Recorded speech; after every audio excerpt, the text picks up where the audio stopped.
আসসালামু আলাইকুম প্রিয় শিক্ষার্থী, আশা করি তোমরা ভালো আছো। আলহামদুলিল্লাহ, আমিও তোমাদের দোয়ায় ভালো আছি। প্রিয় শিক্ষার্থী, করোনাকালীন সময়ে আজকে আমি আমার 357 নম্বর লেকচার শুরু করতে যাচ্ছি। প্রিয় শিক্ষার্থী, শুরু করার পূর্বে মহান রব্বুল আলামিনের কাছে অশেষ কৃতজ্ঞতা ও আলহামদুলিল্লাহ জানাচ্ছি। মহান রব্বুল আলামিন 357 নম্বর ক্লাস পর্যন্ত তোমাদের সাথে থাকার ব্যবস্থা করে দিয়েছেন। প্রিয় শিক্ষার্থী, তোমরা যারা আমার সাথে সংযুক্ত আছো, অবশ্যই তোমরা কমেন্ট বক্সে তোমাদের নাম, রোল, শ্রেণী, শাখা, সেশন উল্লেখ করে অবশ্যই কমেন্ট করে আমাকে জানাবে। প্রিয় শিক্ষার্থী, কারণ তোমরা যদি আমার সাথে থাকো শেষ পর্যন্ত, তাহলে আমার ক্লাসটা করতে ভালো লাগবে। কারণ তোমাদের জন্যই তো আমার বারবার অনলাইন ক্লাসে আসা। প্রিয় শিক্ষার্থী, তাহলে দেখো, আমরা এর আগের ক্লাসগুলিতে নিউটনীয় বলবিদ্যা অধ্যায়ের অনেক গুরুত্বপূর্ণ টপিকস নিয়ে আলোচনা করেছি। আজকে আমি নিউটনীয় বলবিদ্যা অধ্যায়ের আরও কয়েকটি গুরুত্বপূর্ণ টপিকস নিয়ে আলোচনা করব। প্রিয় শিক্ষার্থী, আমাদের আজকের প্রথম টপিকস হচ্ছে ঘূর্ণন গতি। ঘূর্ণন গতি। প্রিয় শিক্ষার্থী, আমরা ঘূর্ণন গতি নিয়ে এর আগেও আলোচনা করছি সংক্ষেপে। আজকে আমরা ঘূর্ণন গতি এবং ঘূর্ণন গতি সংক্রান্ত কিছু গুরুত্বপূর্ণ রাশি নিয়ে আলোচনা করব। দেখো, ঘূর্ণন মানে হচ্ছে পরিভ্রমণ করা। পরিভ্রমণ করা কীরকম পরিভ্রমণ করা?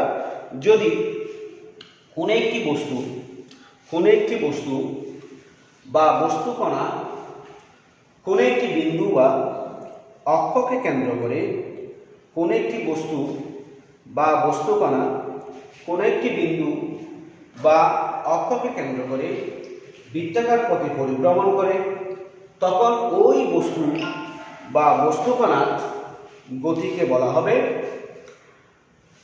বৃত্তাকার গতি বা ঘূর্ণন গতি। তখন ওই বস্তু বা বস্তুকণার গতিকে আমরা কি বলবো? বৃত্তাকার গতি বা ঘূর্ণন গতি বলবো। প্রিয় শিক্ষার্থী, আমরা বলতেছি, যদি কোনো একটি বস্তু বা বস্তুকণা সমূহ কোনো একটি বিন্দু বা অক্ষকে কেন্দ্র করে ওই বিন্দু বা অক্ষের চতুর্দিকে পরিভ্রমণরত অবস্থায় থাকে বা পরিভ্রমণ করে, তখন ওই বস্তু বা বস্তুসমূহ কণাসমূহের গতিকে বলা হবে বৃত্তাকার গতি বা ঘূর্ণন গতি। বৃত্তাকার গতি বা কি গতি? ঘূর্ণন গতি। আমি এখানে সংজ্ঞাটা লিখতেছি। কোন বস্তু বা বস্তুকণাসমূহ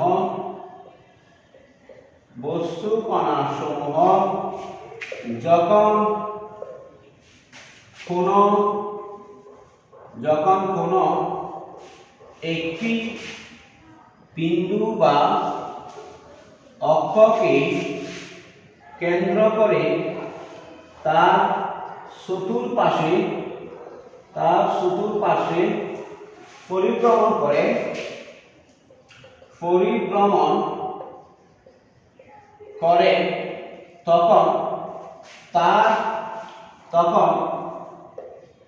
বস্তু বা বস্তুকণাসমূহের গতিকে বৃত্তাকার গতি বা ঘূর্ণন গতি বলে। বৃত্তাকার গতি বা কি বলে?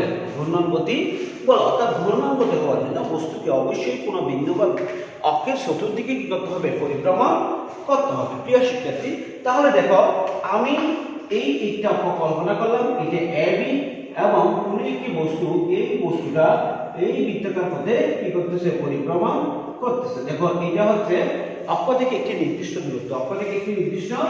দূরত্ব। তাহলে আমরা দেখতেছি, এই যে অক্ষকে কেন্দ্র করে বস্তুটি যে অক্ষকে কেন্দ্র করে পরিভ্রমণ করতেছে, সেই অক্ষকে আমরা বলবো ঘূর্ণন অক্ষ। সেই অক্ষকে আমরা কি বলবো? ঘূর্ণন অক্ষ। এখানে কোন অক্ষকে কেন্দ্র করে ঘুরতেছে?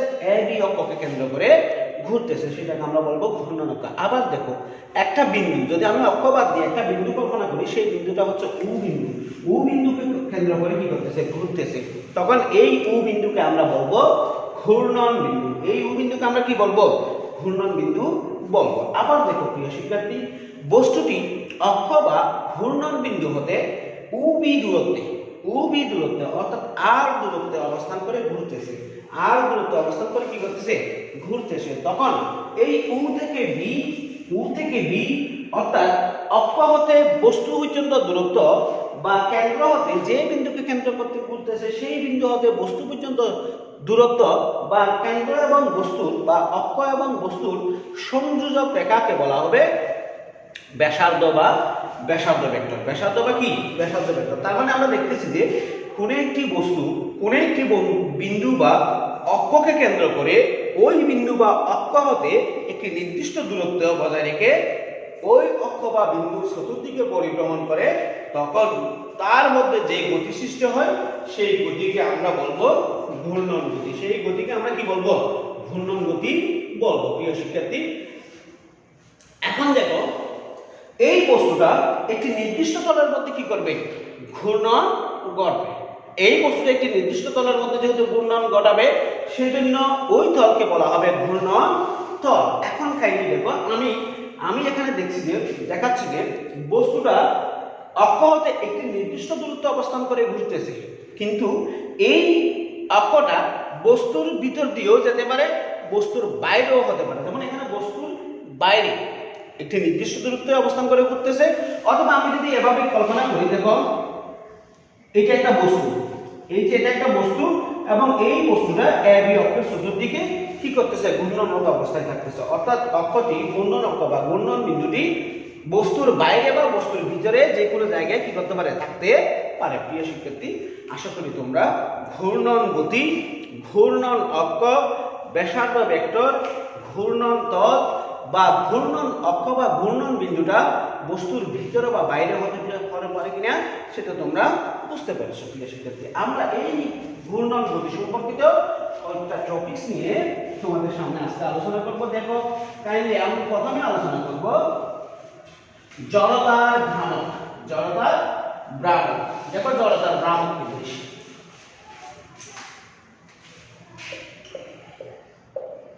জড়তার ভ্রামক, দেখো জড়তার ভ্রামক কি জিনিস। প্রিয় শিক্ষার্থী, মনে করলাম এটা একটি বস্তু, এই বস্তুটা একটি অক্ষকে কেন্দ্র করে ঘুরতেছে, এই এ বি অক্ষকে কেন্দ্র করে ঘুরতেছে। প্রিয় শিক্ষার্থী, আমি আবার বলতেছি, এই যে একটা বস্তু, এই বস্তুটার নাম দিলাম আমি মনে করো পি বস্তু। এই বস্তুটা এ বি অক্ষকে কেন্দ্র করে ঘুরতেছে। কিভাবে ঘুরতেছে? ওমেগা সমকৌণিক বেগ নিয়ে ঘুরতেছে। ওমেগা সমকৌণিক বেগ নিয়ে ঘুরতেছে, এভাবে ঘুরতেছে।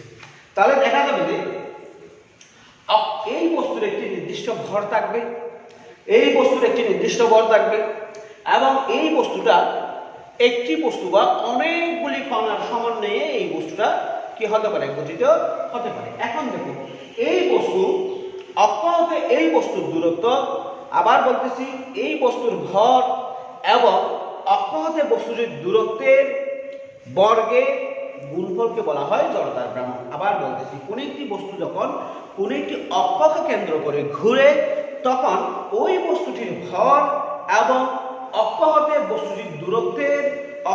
বস্তুটির দূরত্বের বর্গের গুণফলকে বলা হয় জড়তার ভ্রামক। মনে করলাম এই বস্তুটির ভর m, আমি ক্যাপিটাল M দিয়ে লিখি, এই বস্তুটির ভর ক্যাপিটাল M কল্পনা করলাম এবং অক্ষ হতে এই বস্তুটির গড় দূরত্ব মনে করলাম r, অক্ষ হতে এই বস্তুটির গড় দূরত্ব মনে করলাম কি r। তাহলে জড়তার ভ্রামক I সমান আমরা লিখতে পারি m r square, m r square. প্রিয় শিক্ষার্থী, আমরা এটা কি করব? প্রমাণ করব। আগে আমি জড়তার ভ্রামকের সংজ্ঞাটা একটু লিখি।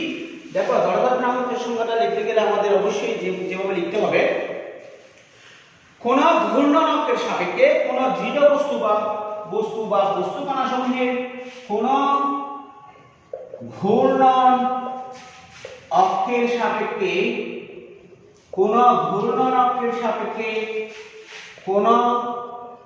দৃঢ় বস্তু বা বস্তু কণা সমূহের কোন দৃঢ় বস্তু বা বস্তু কণা সমূহের ভর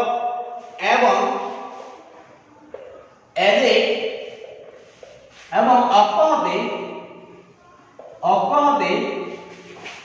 বস্তু বা বস্তু কণাসমূহের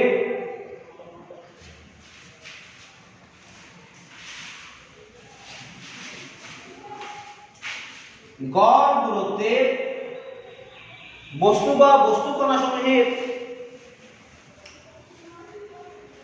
দূরত্ব লিখি দূরত্বের বর্গের গুণফলকে ওই ঘূর্ণনকের সাপেক্ষে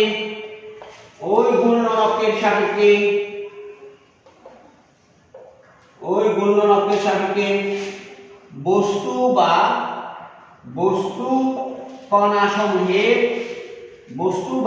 কণাসমূহের জড়তার ভ্রামক বলা হয়। জড়তার কি বলা হয়? ভ্রামক বলা হয়। প্রিয় শিক্ষার্থী, আমি আবার একটু বলবো। আমি বলতেছি যে আমি কি লিখছি দেখো, আমি লিখছি যে যদি কোনো একটি বস্তু বা বস্তু কণাসমূহ, কেন আমি বস্তু কণাসমূহ বললাম? বস্তুটি অনেকগুলি কণার সমন্বয়ে গঠিত হতে পারে। তাহলে বস্তু বা বস্তু কণাসমূহ যদি কোনো একটি অক্ষের সাপেক্ষে বা অক্ষকে কেন্দ্র করে ঘুরে, সেই ক্ষেত্রে বস্তুটির ভর বা বস্তু কণাসমূহের মোট ভর এবং বস্তুটির অক্ষ হতে দূরত্ব বা বস্তু কণাসমূহের অক্ষ হতে মোট দূরত্বের গড় দূরত্বের বর্গের গুণফলের সমান। অর্থাৎ বস্তুটি বা বস্তু কণাসমূহের ভর এবং অক্ষ হতে বস্তুর দূরত্ব বা বস্তু কণাসমূহের দূরত্বের বর্গের গুণফলকে বলা হয় জড়তার ভ্রামক। গুণফলকে কি বলা হয়? জড়তার ভ্রামক বলা হয়। একে আই দ্বারা প্রকাশ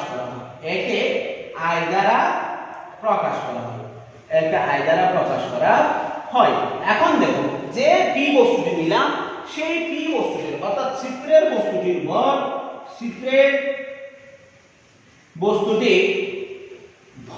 যদি m হয় এবং এ বি অক্ষ হতে দূরত্ব r হলে জড়তার ভ্রামক I সমান হবে mr স্কয়ার। জড়তার ভ্রামক r সমান হবে কি? জড়তার ভ্রামক I সমান হবে mr স্কয়ার। জড়তার ভ্রামক I সমান কি হবে? mr স্কয়ার হবে। এটা আমরা প্রমাণ করব। কিভাবে? এই চিত্র থেকে কিভাবে প্রমাণ করতে পারি একটু দেখো প্রিয় শিক্ষার্থী। আমি মুছে দিচ্ছি। আশা করি তোমরা জড়তার ভ্রামকের সংজ্ঞাটা বুঝতে পারছো। আমি এটাকে গাণিতিকভাবে একটু বিশ্লেষণ করে তোমাদের দেখাবো। এই জড়তার ভ্রামকের যে রাশিমালাটা আছে, এটা নিয়ে অনেকগুলি ম্যাথমেটিক্যাল প্রবলেম আমাদের সলভ করতে হবে। দেখো, আমি মনে করলাম এই বস্তুটি অনেকগুলি কণার সমন্বয়ে গঠিত। এবং প্রত্যেকটি কণা দেখো, এখান থেকে এই দূরত্বে একটি কণা আছে, এই কণার ভর মনে করলাম m1 এবং এটির দূরত্ব মনে করলাম r1, এবং আরেকটি কণা কল্পনা করলাম যার ভর m2, দূরত্ব r2, আরেকটি কল্পনা করলাম যার ভর m3 এবং দূরত্ব r3, আরেকটি কণা কল্পনা করলাম যার ভর m4, দূরত্ব r4, এবং আরেকটি কণা কল্পনা করলাম যার ভর m5, দূরত্ব r5। এরকম অসংখ্য কণা এই বস্তুটার মধ্যে রয়েছে। দেখো প্রিয় শিক্ষার্থী, যদি অসংখ্য কণা এই বস্তুটার মধ্যে থাকে এবং প্রত্যেকটি কণার ভর m1, m2, m3 ইত্যাদি হয় এবং অক্ষ থেকে প্রত্যেকটি কণার দূরত্ব r1, r2, r3 ইত্যাদি হয়, সেই ক্ষেত্রে আমরা জড়তার ভ্রামকটা কিভাবে নির্ণয় করব দেখো প্রিয় শিক্ষার্থী, মনে করি পি বস্তুর m সংখ্যক কণা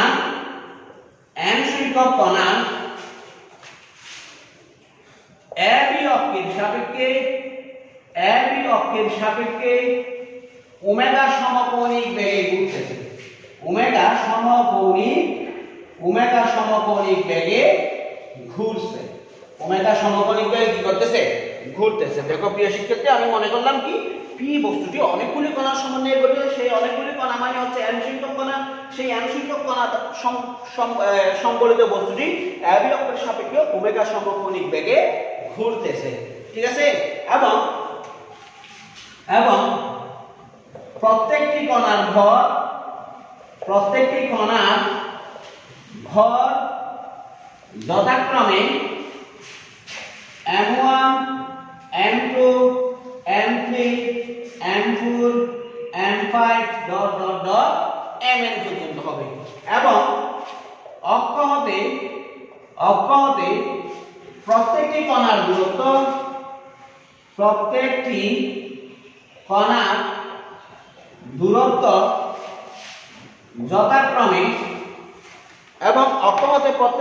দূরত্ব যথাক্রমে r1 r2 r3 r4 r5 ইত্যাদি ইত্যাদি ইত্যাদি, অর্থাৎ n পর্যন্ত হতে পারে। তাহলে দেখো আমি জড়তার ভ্রামকের সংজ্ঞা অনুসারে লিখতে পারি, জড়তার ভ্রামকের সংজ্ঞা অনুসারে লিখতে পারি, জড়তার ভ্রামকের সংজ্ঞা অনুসারে প্রথম কণার জড়তার ভ্রামক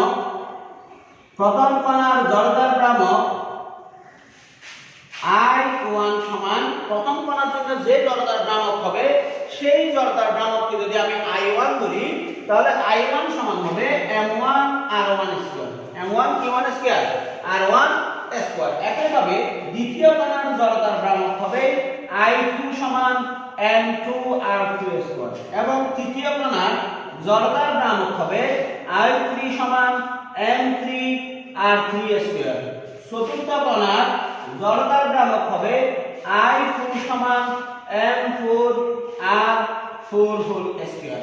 এভাবে পঞ্চম কণার, ষষ্ঠ কণার, সপ্তম কণার, অষ্টম কণার আমরা কি পাবো? জড়তার ভ্রামক পাবো। তার মানে আমরা প্রত্যেকটি কণার জন্য একটি জড়তার ভ্রামক পাবো। আমরা প্রথম কণার জন্য জড়তার ভ্রামক পাইছি I1 সমান m1 r1 স্কয়ার, দ্বিতীয় কণার জন্য জড়তার ভ্রামক পাইছি I2 সমান m2 r2 স্কয়ার এবং তৃতীয় কণার জন্য জড়তার ভ্রামক পাইছি m3 r3 স্কয়ার এবং চতুর্থ কণার জন্য জড়তার ভ্রামক পাইছি m4 r4 স্কয়ার। এভাবে পঞ্চম কণার জন্য, ষষ্ঠ কণার জন্য, সবগুলি কণার জন্য আমরা কি পাবো? জড়তার ভ্রামক পাবো। এখন দেখো শিক্ষার্থী, যদি সমগ্র বস্তুর জন্য জড়তার ভ্রামক, যদি সমগ্র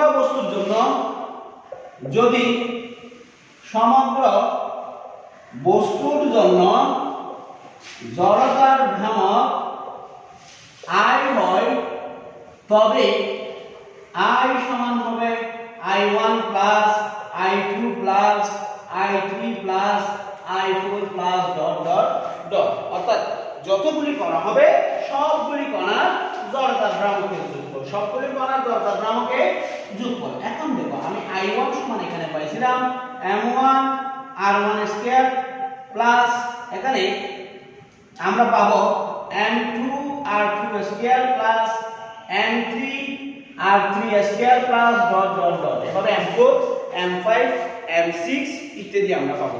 দেখো প্রিয় শিক্ষার্থী, এখানে m কিন্তু বাড়তে বাড়তে n এর দিকে যাচ্ছে, m1 m2 m3 m4, r কিন্তু বাড়তে বাড়তে n এর দিকে যাচ্ছে, r1 square r2 square r3 square dot dot dot dot. এখন দেখো আমি যদি এটাকে সমষ্টি করে নেই তাহলে আমরা পাবো সামেশন অফ I সমান 1 টু, অর্থাৎ 1 থেকে শুরু করে I সমান 1 টু I সমান n বা 1 টু n থেকে শুরু, I সমান 1 থেকে শুরু করে কত পর্যন্ত যাবে? n পর্যন্ত যাবে। দেখো m1 m2 m3 mn পর্যন্ত যাবে, r1 r2 r3 rn পর্যন্ত যাবে। তাহলে আমরা এটাকে লিখতে পারি n r square summation of I equal 1 to n mr square, summation of I equal 1 to n mr square. কিন্তু এখানে mr স্কয়ার বলতে পারবো না, mi ri স্কয়ার, কারণ i এর মান হবে কত? 1 থেকে কত পর্যন্ত?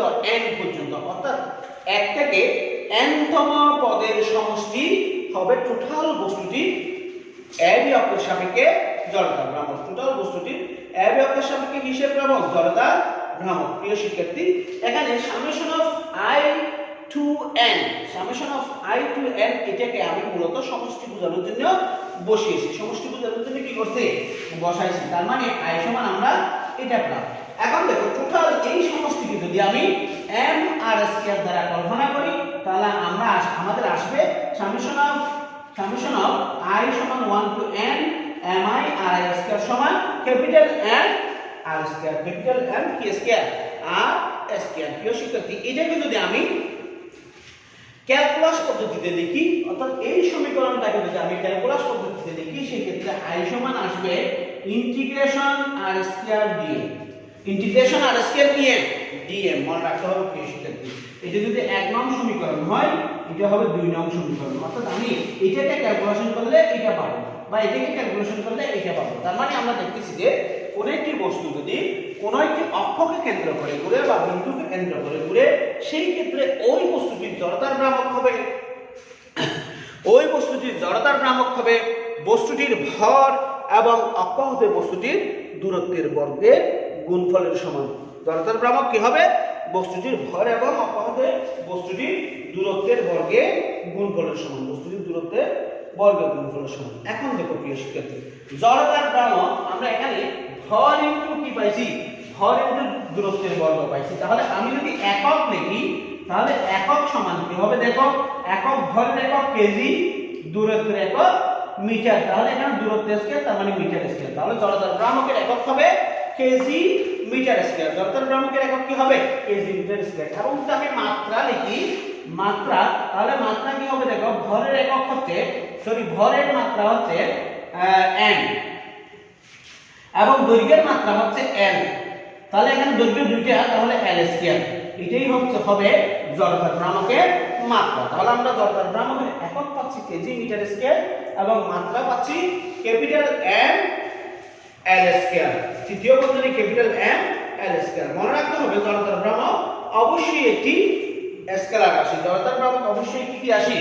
স্কেলার রাশি। এখন দেখো প্রিয় শিক্ষার্থী, কোন একটি বস্তু কোন একটি অক্ষের সাপেক্ষে কোন একটি বস্তুর জড়তার ভ্রামক 50 কেজি মিটার স্কয়ার সমান কি, সেটা আমরা একটু দেখব। কোন একটি বস্তুর সাপেক্ষে কোন একটি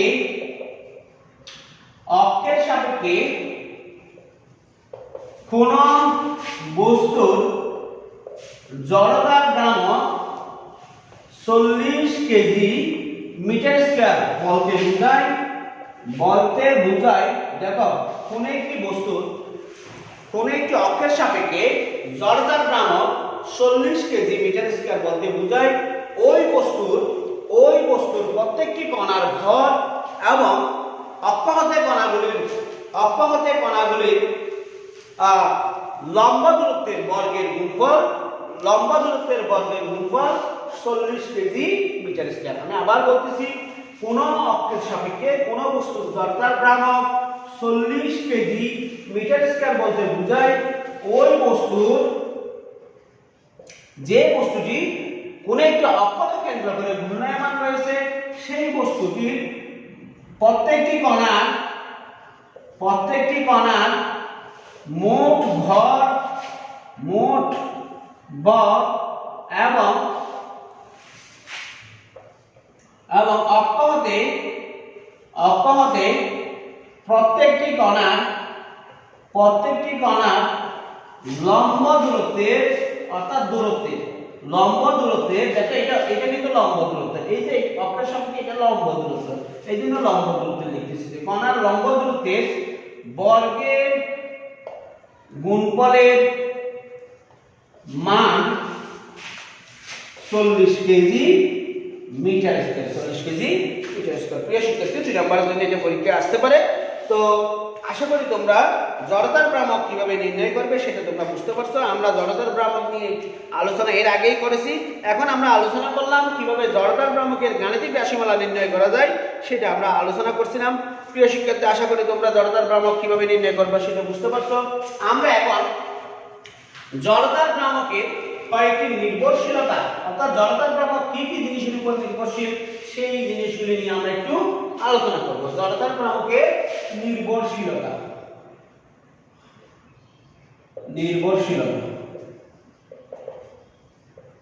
জড়তার ভ্রামকের নির্ভরশীলতা। দেখো, জড়তার ভ্রামক 3টি বিষয়ের উপর নির্ভরশীল। দরদর নামক কয়টি বিষয়ের উপর নির্ভরশীল? 3টি বিষয়ের উপর নির্ভরশীল। দেখো প্রিয় শিক্ষার্থী, ধন্যবাদ বন্ধু জসিম, তোমার জন্য শুভকামনা। আর যারা আমার সাথে সংযুক্ত আছেন সবাইকে আমি ধন্যবাদ জানাচ্ছি। যারা আমার ক্লাসটা দেখতেছেন তাদেরকে অন্তর থেকে ধন্যবাদ জানাচ্ছি। এবং প্রিয় শিক্ষার্থী, তোমাদের প্রতি অনুরোধ রাখবো, তোমরা অবশ্যই ক্লাসগুলি দেখবে। ক্লাসগুলি দেখলে তোমাদেরই লাভ, কারণ এই ক্লাসগুলি বা অনলাইনে আসা শুধুমাত্র তোমাদের জন্য। তাই তোমরা দেখলেই আমি সার্থক বা আমার ক্লাসগুলি সফল। প্রিয় শিক্ষার্থী, অবশ্যই তোমরা ক্লাসগুলি দেখো, সেটা এখন দেখো বা পরবর্তীতে তোমরা দেখে নাও, সেটা তোমাদের ব্যাপার। আমার ফেসবুক পেজে সবগুলি ক্লাস অবশ্যই এখানেই আমি লাইভ করতেছি, সুতরাং তোমরা এখানে আমার এই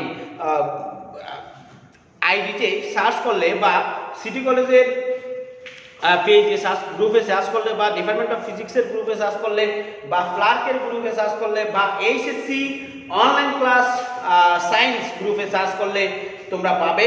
বা আরও কয়েকটা গ্রুপে আমি একসাথে শেয়ার করি, তোমরা যে কোনো ওই গ্রুপগুলিতে সার্চ করলেই তোমরা পাবে। অথবা সর্বোপরি আমার ইউটিউব চ্যানেল ফ্লার্ক বিডিং যেটা আছে সেখানে সার্চ করলেও তোমরা এই ক্লাসগুলি পেয়ে যাবে। প্রিয় শিক্ষার্থী, তাই তোমরা অবশ্যই এই ক্লাসগুলি মিস করবে না, গুরুত্বপূর্ণ ক্লাস। তোমরা যদি অবহেলা করো সেটা তোমাদেরই লস হবে, কারণ টাকা দিয়ে প্রাইভেট পড়া সবার জন্য সম্ভব হয়ে দাঁড়ায় না। তাই এখানে যেটা তোমরা সহজেই পাচ্ছ সেটা যদি ক্যাপচার করে না নাও, তাহলে তোমাদের অবশ্যই কি করতে হবে? বাইরে গিয়ে টাকা দিয়ে প্রাইভেট পড়তে হবে। সুতরাং সেই ক্ষেত্রে তোমরাই লসের শিকার হবে। ঠিক আছে? আমরা যখন ক্লাসে মানে সরাসরি ক্লাসরুমে ক্লাস করাই, তখন আমরা দেখি যে স্টুডেন্টরা ফাঁকি দেয়, কিন্তু সেই ক্লাসগুলি যদি তারা মনোযোগ সহকারে দেখে বা করে, সেই ক্ষেত্রে তাদের আর বাইরে গিয়ে কোনো স্যারের কাছে কি করতে হবে না, প্রাইভেট পড়তে হবে না। কারণ আমরা শিক্ষাটাকে বাণিজ্যিক পর্যায়ে নিয়ে গেছি। আমরা শিক্ষাটাকে বাণিজ্যিক পর্যায়ে নিয়ে গেছি। এটার মানে এই নয় যে টিচাররা বাণিজ্যিক, সেটা নয়। টিচাররা বাণিজ্যিক নয়, টিচাররা ভালো মানুষ। টিচাররা বাধ্য হয়ে প্রাইভেট পড়ায়, অর্থাৎ কেউ একজন প্রাইভেট পড়তেছে, তখন আরেকজনের মা বাবা দেখলো ওনার ছেলে প্রাইভেট পড়তেছে, আমি কেন আমার ছেলে কেন বসিয়ে রাখবো, তখন সেও কি করে তার ছেলেকে প্রাইভেট পড়তে নিয়ে যায়। এভাবে একজনের দেখে একজন এভাবে যাইতে টিচাররা কি করবে, আর না পারতে তারাও পড়াতে শুরু করে। তোমরা যদি ক্লাসে তোমাদের পড়াগুলি ঠিকমতো ক্যাপচার করার চেষ্টা করো, শোনার চেষ্টা করো, দেখার চেষ্টা করো, বোঝার চেষ্টা করো, তাহলে বাইরে গিয়ে আর টিচারের কাছে ধারণা দিতে হবে না। এই যে আমরা অনলাইন ক্লাস যে সমস্ত শিক্ষকরা করে যাচ্ছেন, যেমন বাংলাদেশের অনেক টিচার এই অনলাইন ক্লাস চালিয়ে যাচ্ছেন। বাংলাদেশের অনেক কলেজেই এই অনলাইন ক্লাস কি হচ্ছে, চলতেছে, স্কুলেও চলতেছে, এমনকি প্রাইমারি স্কুলেও অনলাইন ক্লাস চলতেছে। আমাদের কলেজে তো অনেক সহকর্মী, সিনিয়র, জুনিয়র এবং সমবয়সী সহকর্মী যারা আছেন, অনেকেই ক্লাস করে যাচ্ছেন। সবগুলি তোমাদের জন্য। তাহলে এই তোমরা যদি ক্লাসে উপস্থিত না হও বা ক্লাসটা না দেখো, তাহলে তারা তো স্বাভাবিক ক্লাসে আসতে, অনলাইন ক্লাস করতে কি হবে, অপারক হবে, তাদের আসতে ইচ্ছা করবে না। তারা মনে করবে শিক্ষার্থীরা যেখানে উপস্থিত থাকে না, সেখানে আমরা কেন অনলাইন ক্লাস করতে যাব।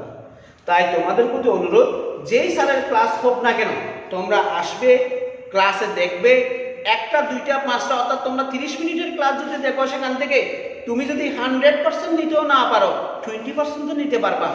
আর এখানে একটা 30 মিনিটের ক্লাস দেখলে সর্বোচ্চ 100 MBর সাইটে বেশি নেট যাবে না।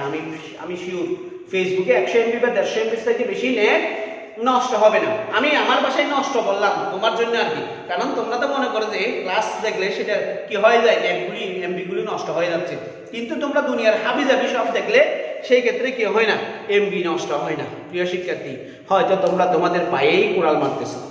এক সময় বুঝবে, আমরা আগে যখন আমাদেরকে হাই স্কুল জীবনে যখন আমাদের টিচাররা বলতো, জাহাঙ্গীর কেন পড়ালেখা করতেছো না, তোমার তো ভবিষ্যৎ আছে, তোমরা পড়ালেখা করো, পড়ালেখা করলে তুমি ভালো কিছু হতে পারবা। যখন ইন্টারমিডিয়েট জীবনে স্যারেরা বলতেন, যখন অনার্সে বলতেন, তখন আমরা বলতাম যে ধুর, পড়ালেখা করে কি হবে।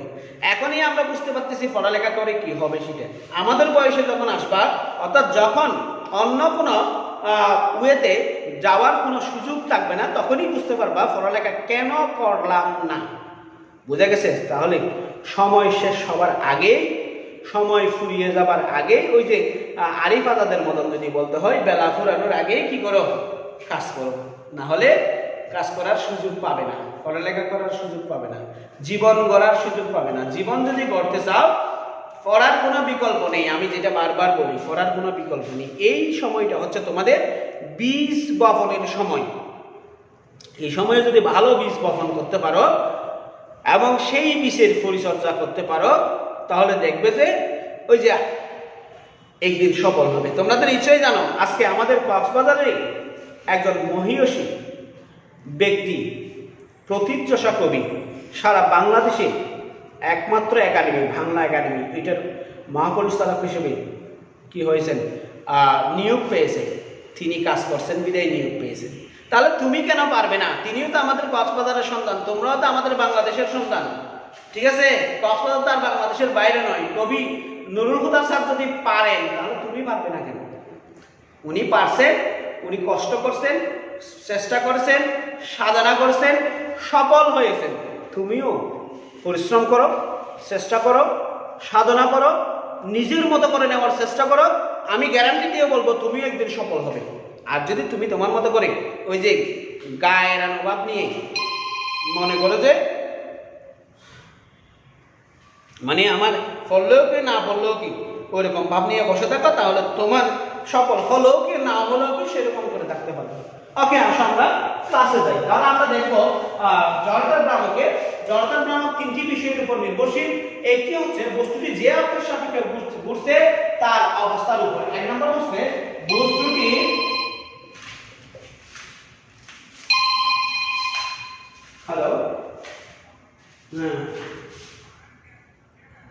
I remember it years ago when I online class with following.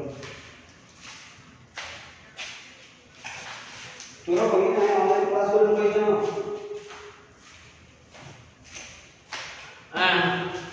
বস্তুটি যে অক্ষের সাপেক্ষে ঘুরতেছে, যে অক্ষের সাপেক্ষে ঘুরতেছে সে অক্ষের অবস্থানের উপর, সে অক্ষের কিসের উপর? অবস্থানের উপর। দেখো অবস্থানটা কোথায় হবে? আমি প্রথমেই কিন্তু আলোচনা করার সময় বলছিলাম, জড়তার ভ্রামক নিয়ে আমি যখন প্রথমে আলোচনা করছিলাম তখন বলছিলাম অক্ষটি বস্তুর ভিতরে বা বাইরে যে কোনো অবস্থানে থাকতে পারে। তার মানে অক্ষের ভিতরে, বস্তুটির ভিতরে অবস্থান হলে এক ধরনের জড়তার ভ্রামক পাবো, আর বস্তুটির বাইরে অবস্থান হলে আরেক ধরনের জড়তার ভ্রামক পাবো। তাহলে বস্তুটি যে অক্ষের সাপেক্ষে ঘুরতেছে সে অক্ষের অবস্থানের উপর। দুই নাম্বার হচ্ছে বস্তুটির আকৃতির উপর। বস্তুটির আকৃতির উপর, বস্তুটির আকৃতির উপর। তিন নাম্বার হচ্ছে বস্তুটির ভরের বণ্টনের প্রকৃতির উপর। বস্তুটির ভরের বণ্টনের প্রকৃতির উপর। তার মানে আমরা দেখতেছি যে জড়তার ভ্রামক তিনটি জিনিসের উপর নির্ভর করে। একটি হচ্ছে বস্তুটি যে অক্ষের সাপেক্ষে ঘুরতেছে সে অক্ষের অবস্থানের উপর, এবং বস্তুটির আকৃতির উপর, এবং বস্তুটির ভরের বণ্টনের প্রকৃতির উপর। এই তিনটা জিনিসের উপর জড়তার ভ্রামক নির্ভর করবে। এই তিনটা জিনিস পরিবর্তিত হলে জড়তার ভ্রামক কি হবে? পরিবর্তিত হবে। এখন আমরা জড়তার ভ্রামকের তাৎপর্য নিয়ে একটু আলোচনা করব। জড়তার ভ্রামকের তাৎপর্য ভেরি ইম্পর্টেন্ট একটা জিনিস। যদি তুমি একটু মনোযোগী হও তাহলে খুব সহজে জড়তার ভ্রামকের তাৎপর্যটা বুঝতে পারবা। দেখো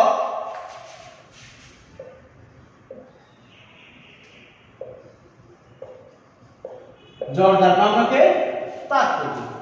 তো জড়তার ভ্রামক বাস্তব জীবনে অনেক গুরুত্বপূর্ণ একটি টার্ম, অর্থাৎ জড়তার ভ্রামকের ব্যবহার অনেক বেশি বাস্তব জীবনে।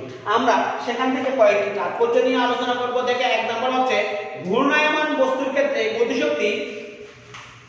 এক নম্বর, ঘূর্ণায়মান বস্তুর ক্ষেত্রে গতিশক্তি, ঘূর্ণায়মান বস্তুর ক্ষেত্রে গতিশক্তি সমান হবে হাফ আই ওমেগা স্কয়ার।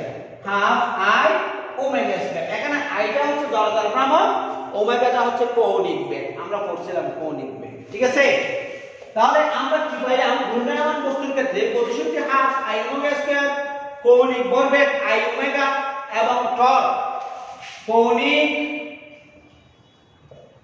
ভরবেগ আই ওমেগা, কৌণিক ভরবেগ কত আই ওমেগা এবং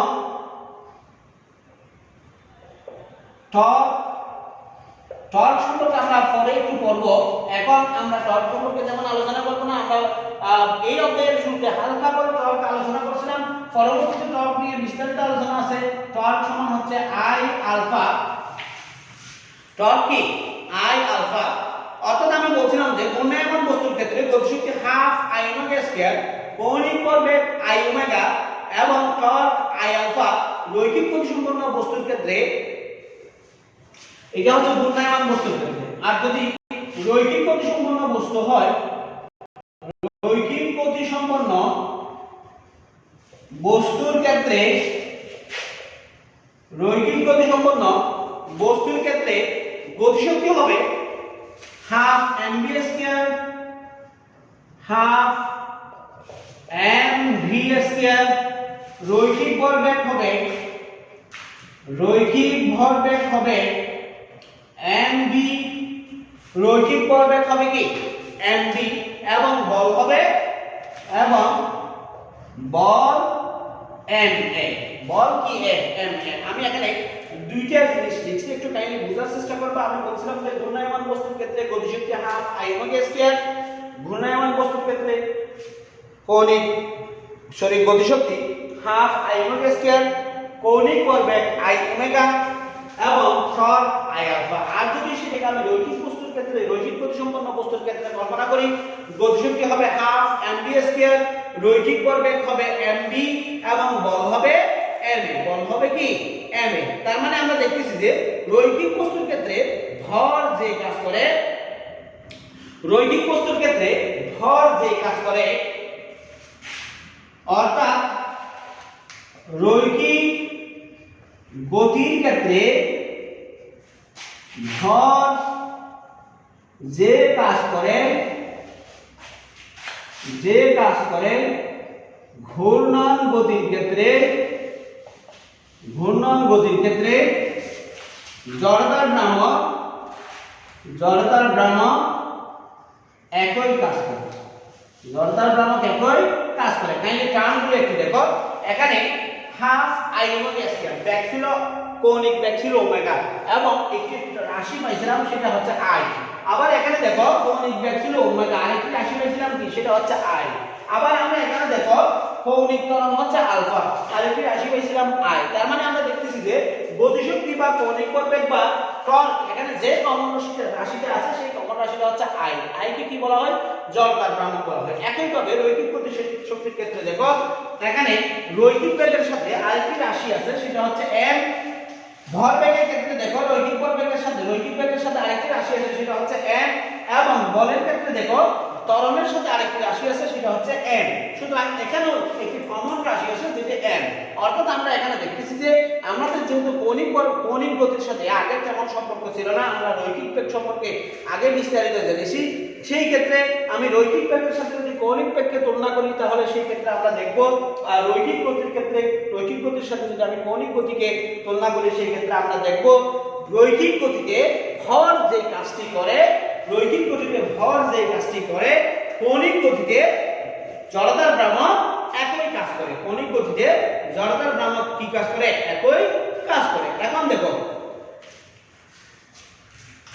2 নম্বর হবে ঘূর্ণন বস্তুর জড়তাকে, ঘূর্ণন বস্তুর জড়তাকে ভ্রামক জড়তা বলা হয়। ঘূর্ণন বস্তুর জড়তাকে ভ্রামক জড়তা বলা হয়। ঘূর্ণন বস্তুর জড়তাকে কি বলা হয়, ভ্রামক জড়তা বলা হয়। এরপরে রৈখিক গতির ক্ষেত্রে বস্তুর ভর এবং ঘূর্ণন গতির ক্ষেত্রে বস্তুর জড়তার ভ্রামক সদৃশ্য। আবার বলতেছি, রৈখিক গতির ক্ষেত্রে বস্তুর ভর, রৈখিক গতির ক্ষেত্রে বস্তুর ভর এবং ঘূর্ণন গতির ক্ষেত্রে জড়তার ভ্রামক একই কাজ করলো বা সদৃশ হলো এরা একই রকম নয়। আবার বলতেছি, রৈখিক গতির ক্ষেত্রে বস্তুর ভর এবং ঘূর্ণন গতির ক্ষেত্রে জড়তার ভ্রামক সদৃশ হলো এরা এক নয়। আমি বলছিলাম যে ঘূর্ণন গতির ক্ষেত্রে জড়তার ভ্রামক যে কাজ করে, রৈখিক গতির ক্ষেত্রে ভর একই কাজ করে। সুতরাং ভর এবং রৈখিক সাদৃশ, ভর এবং জড়তার ভ্রামক সাদৃশ, ভর এবং জড়তার ভ্রামক কি সাদৃশ। ঠিক আছে, তাহলে এরা সাদৃশ কিন্তু এরা কি নয়, সমান নয়, এক নয়, সমান নয়, এরা সমান নয়। প্রিয় শিক্ষার্থী, আশা করি তোমরা জড়তার ভ্রামকের বৈশিষ্ট্যগুলি বুঝতে পেরেছো।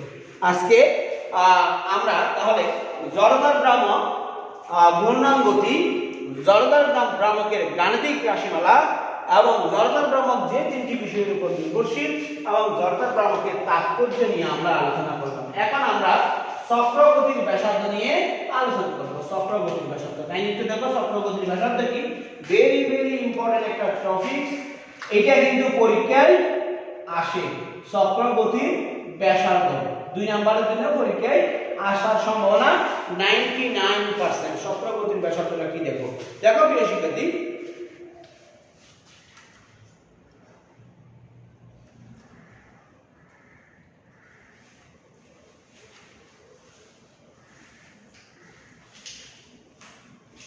দেখো আমি এখন এই একটা বস্তু কল্পনা করলাম।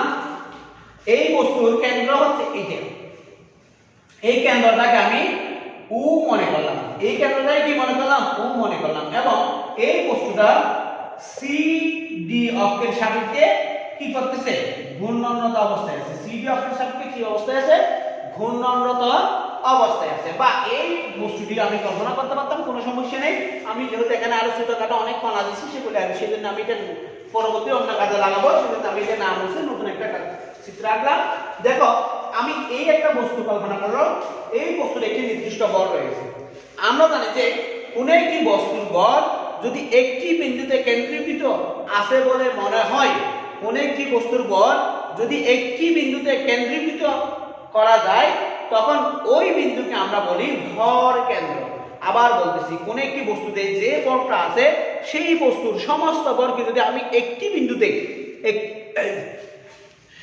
বিন্দুতে কেন্দ্রীভূত করতে পারি, তখন ওই বিন্দুকে আমরা বলবো ভর কেন্দ্র। মনে করলাম এই বস্তুটার জন্য উ বিন্দু হচ্ছে ভর কেন্দ্র, এবং এই বস্তুর সমস্ত ভর এই উ বিন্দুগামী, অর্থাৎ উ বিন্দুতে অবস্থান করে, এবং এই বস্তুর সমস্ত ভর হচ্ছে m। এই বস্তুটার সমস্ত ভরকে আমি কি ধরলাম, m ধরলাম, এবং এই সিডি অক্ষ হতে এই ও বিন্দু পর্যন্ত ভর কেন্দ্র পর্যন্ত দূরত্বকে আমি কি ধরলাম, k ধরলাম।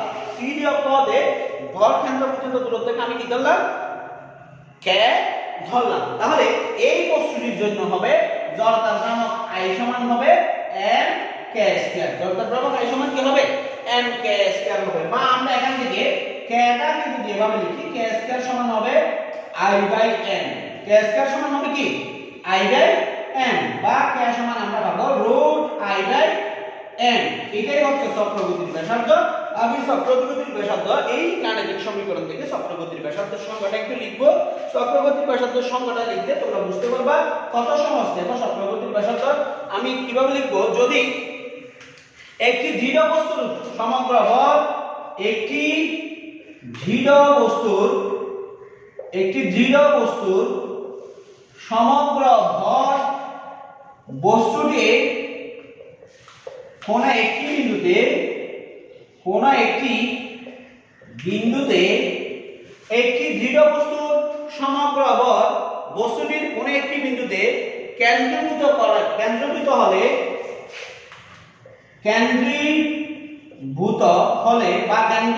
করা গেলে, সেই ক্ষেত্রে একটি নির্দিষ্ট অক্ষের সাপেক্ষে ওই কেন্দ্রীভূত বস্তু কণার জড়তার ভ্রামক একটি নির্দিষ্ট অক্ষের সাপেক্ষে ওই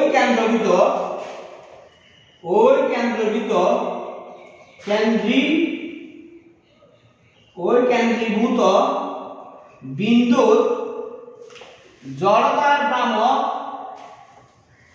কারণ আমি আমার বলতেছি একটি দৃঢ় বস্তুর সমগ্র ভর অর্থাৎ কোন একটি বস্তু ওই বস্তুর সমগ্র ভর যদি একটি বিন্দুতে কেন্দ্রীভূত করা যায় এবং একটি নির্দিষ্ট অক্ষের সাপেক্ষে যদি বস্তুটি ঘূর্ণায়মান অবস্থায় থাকে, সেই ক্ষেত্রে নির্দিষ্ট অক্ষের সাপেক্ষে ওই কেন্দ্রীভূত বিন্দুর জড়তার ভ্রামক অক্ষটির সাপেক্ষে সমগ্র দৃঢ় বস্তুর অক্ষটির সাপেক্ষে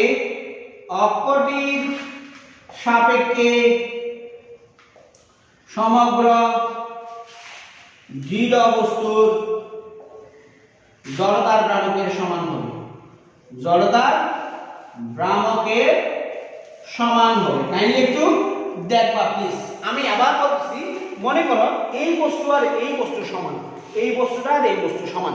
এই বস্তুর ঠিক একই অক্ষের সাপেক্ষে ঘুরতেছে। এই বস্তুর যে জড়তার ভ্রামক পাবো, আমি এখন এই বস্তুটাকে যদি এই বস্তুটা কল্পনা করি, তাহলে এই বস্তুর সমস্ত বল ভিন্ন ভিন্ন জায়গায় ছিল না, সবগুলি যোগ করে একটা টোটাল বল পাইছিলাম না।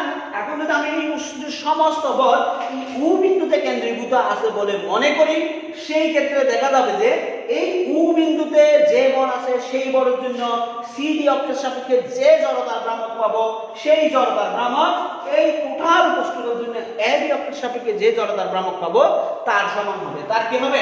সমান হবে। সেই ক্ষেত্রে বা তাহলে ওই নির্দিষ্ট অক্ষের সাপেক্ষে বা ওই নির্দিষ্ট অক্ষ হতে কেন্দ্রীভূত বিন্দুটির দূরত্বকে, ওই নির্দিষ্ট অক্ষ হতে অর্থাৎ সিডি অক্ষ হতে কেন্দ্রীভূত বিন্দু উ এর দূরত্বকে চক্রগতির ব্যাসার্ধ বলা হয়। চক্রগতির ব্যাসার্ধ বলা হয়। একে কে দ্বারা প্রকাশ করা হয়? একে কি দ্বারা প্রকাশ করা হয়?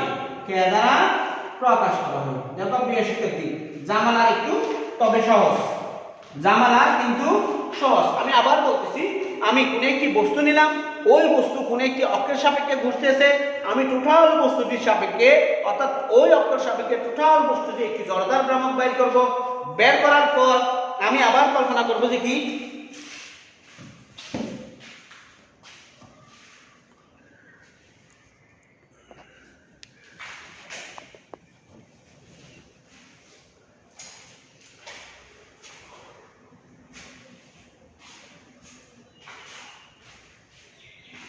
দেখো, বের করার পর আমি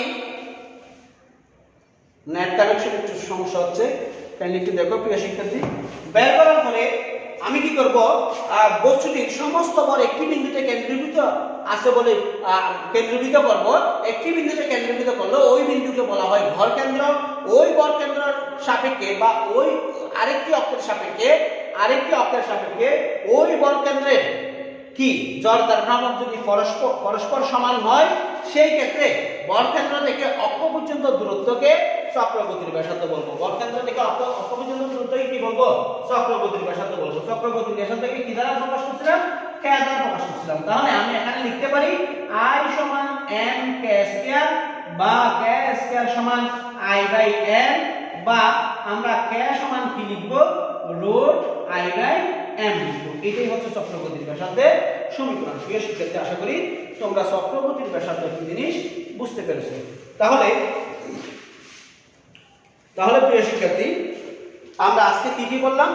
আজকে আমরা ঘূর্ণন গতি পড়লাম, জড়তার ভ্রামক পড়লাম এবং জড়তার ভ্রামক নির্ণয়ের জড়তার ভ্রামক সম্পর্কিত গাণিতিক রাশিমালাটা প্রমাণ করার চেষ্টা করলাম। এছাড়াও আমরা জড়তার ভ্রামক কোন কোন বিষয়ের উপর নির্ভরশীল সেটা আলোচনা করলাম। এছাড়াও জড়তার ভ্রামকের তাৎপর্য ও চক্রগতির ব্যাসার্ধ নিয়ে আলোচনা করলাম। প্রিয় শিক্ষার্থী, আজকে এই পর্যন্ত। আমরা আগামী ক্লাসে কৌণিক ভরবেগ এবং ওই সংক্রান্ত রাশিমালাগুলি নিয়ে আলোচনা করব। প্রিয় শিক্ষার্থী, যাওয়ার পূর্বে আবারও আমি একটি কথা বলে যাচ্ছি, জীবনকে সফল করতে গেলে বা জীবনে সফলতা অর্জন করতে গেলে পরিশ্রমের কোনো বিকল্প নেই।